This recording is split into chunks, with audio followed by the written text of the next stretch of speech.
Tapi hari itu dia sangat marah, dia kecewa, dia sakit hati sama saya. Kemudian dia tampar saya sampai telinga saya di sebelah kiri ini natap ke kaki meja di situ. Terus dia bilang gini, "Inge, gitu, sakit di telinga kamu bisa disembuhkan, tapi sakit hatinya papa nggak bisa disembuhkan," dia bilang gitu. Dia katakan semua perkataan yang menyakitkan hati saya, air susu dibalas air tuba, kemudian telur busuk, kemudian mulai hari ini dia kata begitu, "Kamu bukan lagi jadi bagian dari keluarga ini."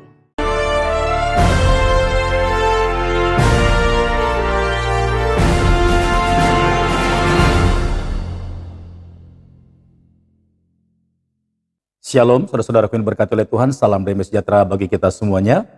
Kembali berjumpa dengan Pastor Daud Timotius Tampobolon tentunya di channel God Ministry. Iya, kali ini kita kembali akan menyaksikan satu buah kesaksian yang disampaikan oleh saudara Hana Inge Karisma, di mana dalam kesaksiannya ketika dia mendapatkan hidayah yang tadinya dia beragama Islam, namun karena Tuhan Yesus punya rencana bahkan panggilan di dalam hidupnya, sehingga mulai di saat dia mengenal pribadi Yesus, begitu banyaknya tekanan bahkan ancaman yang dia terima dari keluarganya, dari orang tuanya. Namun apa yang dilakukan oleh saudara Hana? Dia tetap percaya dan tetap mengikuti Yesus apapun yang terjadi. Seperti apa kesaksiannya? Mari sama-sama kita saksikan video berikut ini. Shalom, puji nama Tuhan, kita boleh ada di sini sampai hari ini. Saya percaya itu karena kebaikan Tuhan, dan saya bersyukur saya diberi kesempatan untuk bersaksi, menyampaikan pengalaman saya dengan Tuhan, yaitu Tuhan Yesus Kristus, Allah yang hidup dalam hidup kita. Oke, perkenalkan, nama saya Hana Inge Karisma, umur 23 tahun. Saya terlahir dari notabene keluarga Islam, dan keluarga saya masih Islam sampai hari ini. Tapi saya percaya, satu hal yang saya percaya, bahwa bukan agama yang menyelamatkan hidup kita, termasuk keluarga saya, tapi karena Tuhan yang benar dan Tuhan yang hidup, yaitu Yesus Kristus namanya. Ya, singkat cerita aja, sekitar 7 tahun lalu keluarga saya mengalami ekonomi yang sangat rendah di situ, dan di mana pada waktu itu saya harus masuk ke jenjang SMA, dan keluarga saya memutuskan untuk memasukkan saya di sekolahan yang bernotabene Kristen, yaitu namanya SMA Kristen Dian Sakti. Dan mau nggak mau saya juga harus masuk ke sekolahan itu, dengan meskipun hati saya menolak di situ.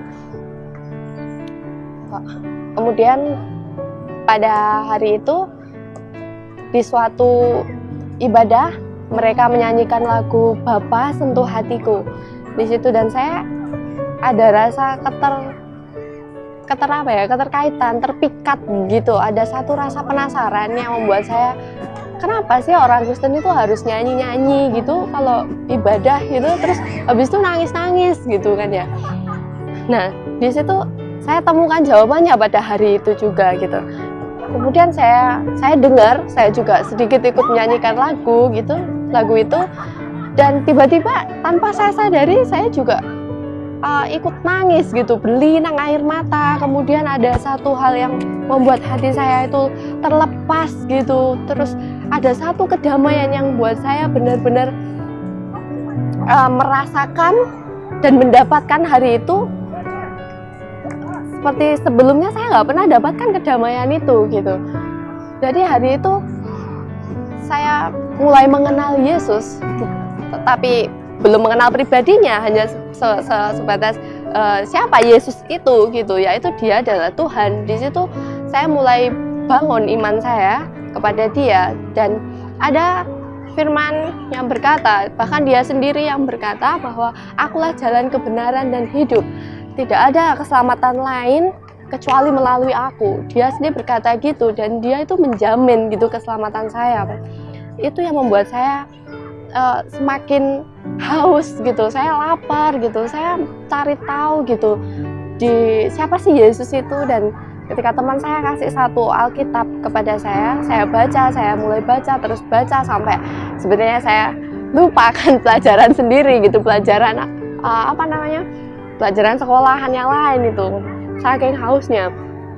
Kemudian suatu ketika orang tua saya memergoki, papa saya memergoki bahwa saya baca Alkitab itu, dia masuk ke kamar, kemudian hari itu saya benar-benar ingat, dia ambil Alkitab itu, kemudian dia sobek-sobek, kemudian dia injak-injak di situ, terus papa saya lari ke dapur, dibakar Alkitab itu, kemudian dia balik lagi dan berkata seperti ini, kamu tahu apa yang dinamakan iman itu? Iman itu ya itu yang kamu percaya gitu. Tapi dalam hati saya loh, iya benar.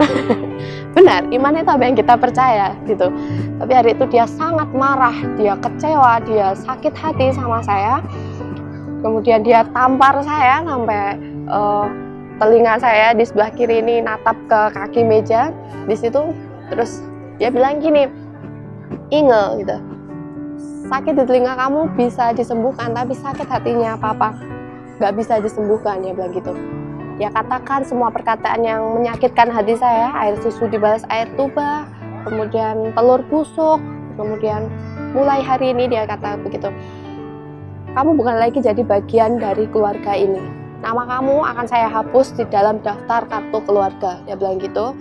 Kemudian sambil menangis, semuanya menangis, mama saya nangis, papa saya nangis, kemudian dan dengan berat hati ketika saya mau keluar dari rumah itu, saya cuma berkata begini kepada mama saya, Ma gitu, ingat ketika suatu saat saya sukses, orang yang paling pertama saya ingat adalah mama, saya bilang gitu. Dan dia nggak ngomong apa-apa, cuma diem aja dan nangis. Dan saya pergi dari rumah itu, ada banyak hal juga yang membuat saya jatuh bangun ketika saya mengikut Tuhan. Dan saya tahu gitu, ketika saya keluar dari rumah itu, perjalanan mengalami Tuhan itu sebenarnya masih dimulai gitu. Ada banyak yang saya alami di luar sana dengan proses yang Tuhan buat dalam hidup saya. Kemudian hubungan dengan orang lain, dengan pacar bahkan, semuanya gitu. Jadi Tuhan izinkan mulai membentuk hati saya melalui orang-orang yang Tuhan taruh dalam hidup saya seperti itu. Sampai akhirnya saya diizinkan Tuhan untuk pergi di Bali ini. Kemudian saya tertanam di gereja lokal. Tahun 2015 saya memutuskan untuk baptis di situ.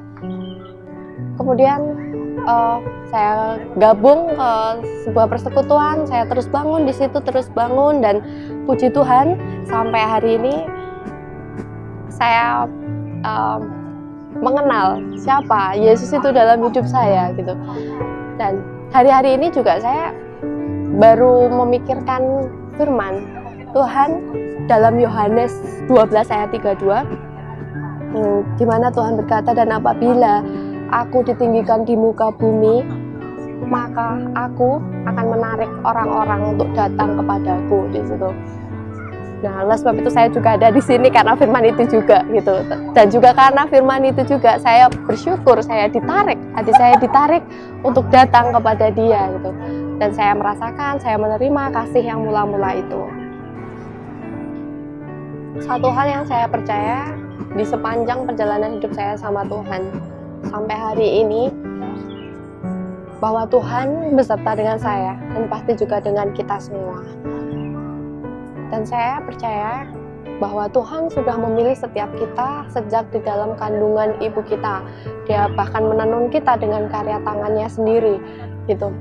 Jadi pesan yang mau saya sampaikan kepada saudara-saudara semua, pada teman-teman semua, bahwa cari Tuhan itu dengan benar gitu. Jadi bahwa keselamatan itu benar adanya dan Tuhan itu benar-benar hidup gitu. He's alive gitu, He's alive. Dan kita percaya bahwa surga dan neraka itu ada. Oleh sebab itu, kenapa saya katakan dan saya percaya bahwa Tuhan Yesus adalah Tuhan yang hidup, dan Dia adalah satu-satunya jaminan kita untuk kita datang ke kota yang akan datang nanti, yaitu surgawi, yang adalah rumah kita sendiri bersama dengan Bapa di surga. So, untuk teman-teman semua juga yang mengalami pengalaman hidup sama dengan saya, jangan pernah pantang menyerah, tetap maju dalam Tuhan, karena Dia adalah sumber dari segala-segalanya yang kita perlukan. Damai, sejahtera, sukacita, kebenaran, semuanya ada pada Dia. Mungkin sekian yang bisa saya sampaikan, kiranya memberkati kita semua, dan Tuhan Yesus memberkati. Iya, kita telah menyaksikan kesaksian daripada saudara kita Hana Inge Karisma, bagaimana ia berani mengambil keputusan untuk tidak takut dan tidak gentar, bahkan dikeluarkan dari keanggotaan rumah tangganya. Namun harus digenapi seperti apa yang firman Tuhan katakan, yaitu Matius 19 ayat 29, demikian firman Tuhan. Dan setiap orang yang karena namaku meninggalkan rumahnya, saudaranya laki-laki atau saudaranya perempuan, bapak atau ibunya, anak-anak atau ladangnya, akan menerima kembali 100 kali lipat dan akan memperoleh hidup yang kekal. Jadi apapun seperti apa yang dialami oleh saudara kita Hana, kita berdoa agar janji Tuhan ini digenapi di dalam hidupnya.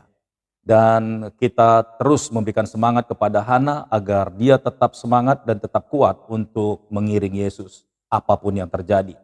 Sebab kita percaya di bawah kolong langit ini tidak ada nama lain yang diberikan kepada manusia yang dapat menyelamatkan kita kecuali nama Yesus. Jadi berbahagialah orang yang percaya kepada Tuhan Yesus namun tidak melihatnya. Baik saudara-saudaraku yang diberkati oleh Tuhan, demikianlah kesaksian yang kita dengarkan hari ini. Kiranya kesaksian ini menjadi berkat bagi kita semuanya. Sampai jumpa di video berikutnya. Tuhan Yesus memberkati. Shalom.